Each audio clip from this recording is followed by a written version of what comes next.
Yo guys, I already changed my outfit karena aku mau lari abis aku making this video. Easy run aja kali ini guys.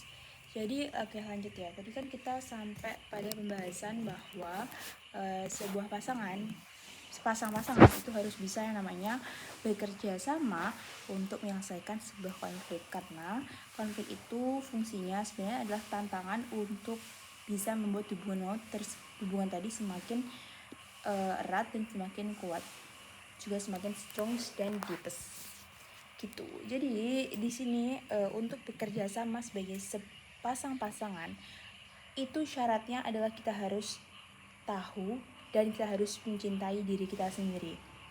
Love yourself, karena dengan berdamai dengan diri sendiri, dengan mencintai diri kita sendiri, kita akan ngerasa secure sama diri kita dan kita nggak akan ngerasa pasangan kita itu sebagai saingan kita, malah melainkan sebagai support system kita yang ngebantu nge-boost kita untuk bisa menjadi versi terbaik diri kita untuk bertumbuh dan berkembang. Nah, bagaimana caranya bekerja sama untuk bisa menghadapi sebuah konflik? Itu adalah dengan bisa menjadi good listener bagi pasangan kita, bisa ngepecahin atau memberikan problem solving bagi pasangan kita, bisa argue better atau berargumen dengan baik. Nah, argumen dengan baik itu tidak selalu harus menjadi atau merasa yang paling benar ya teman-teman, melainkan adalah orang yang bisa berargumen dalam keadaan tenang dan pasti, nggak kebawa emosi. Karena emosi itu kan continuous, menular. Jadi kalau kita itu atau berargumen sambil meledak-ledak, pasangan kita juga pasti ngerasa defensif atau ngerasa kalau ngerasa seolah-olah kita itu menyalahkan pasangan kita atau ngeblame pasangan kita. Sama kita tuh enggak belajar untuk enggak selalu ngejudge other atau ngeblame, menyalahkan orang lain dalam setiap permasalahan. Itu juga salah satu tantangan ataupun challenge konflik dalam sebuah hubungan.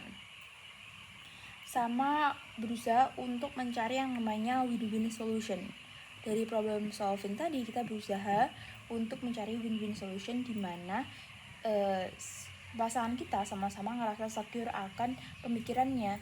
Jadi pemikiran mereka dan pemikiran kita itu merasa diterima dan dihargai, enggak malah dijudge, yang bisa ngebuat pasangan kita jadi defensif gitu.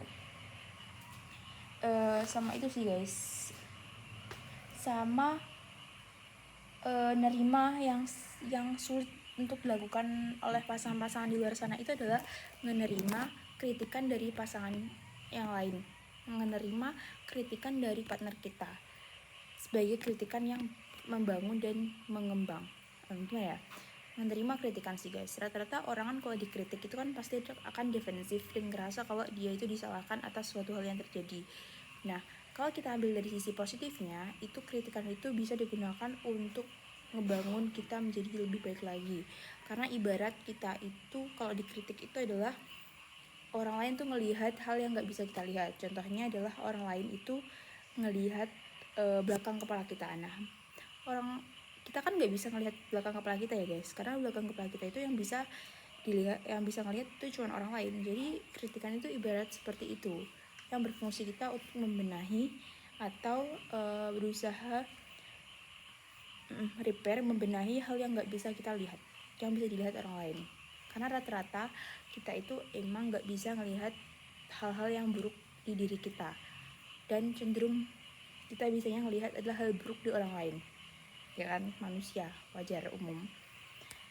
Jadi dengan kritikan itu kita anggap sebagai media untuk membangun menjadi lebih baik lagi, ya it's good to be a healthy relationship.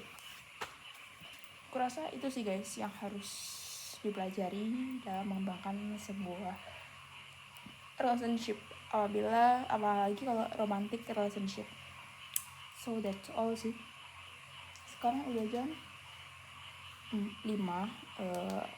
This time for me to jogging, karena dengan jogging itu bakal ngeciptain dopamine boost buatku dan bisa membuat aku lebih semangat dalam menjalani hari-hariku dan nge-boost aku untuk semangat menggapai goals-goalsku yang ingin ku gapai di tahun 2026 ini. So, jangan lupa untuk olahraga, bersyukur, berdoa, berusaha, belajar.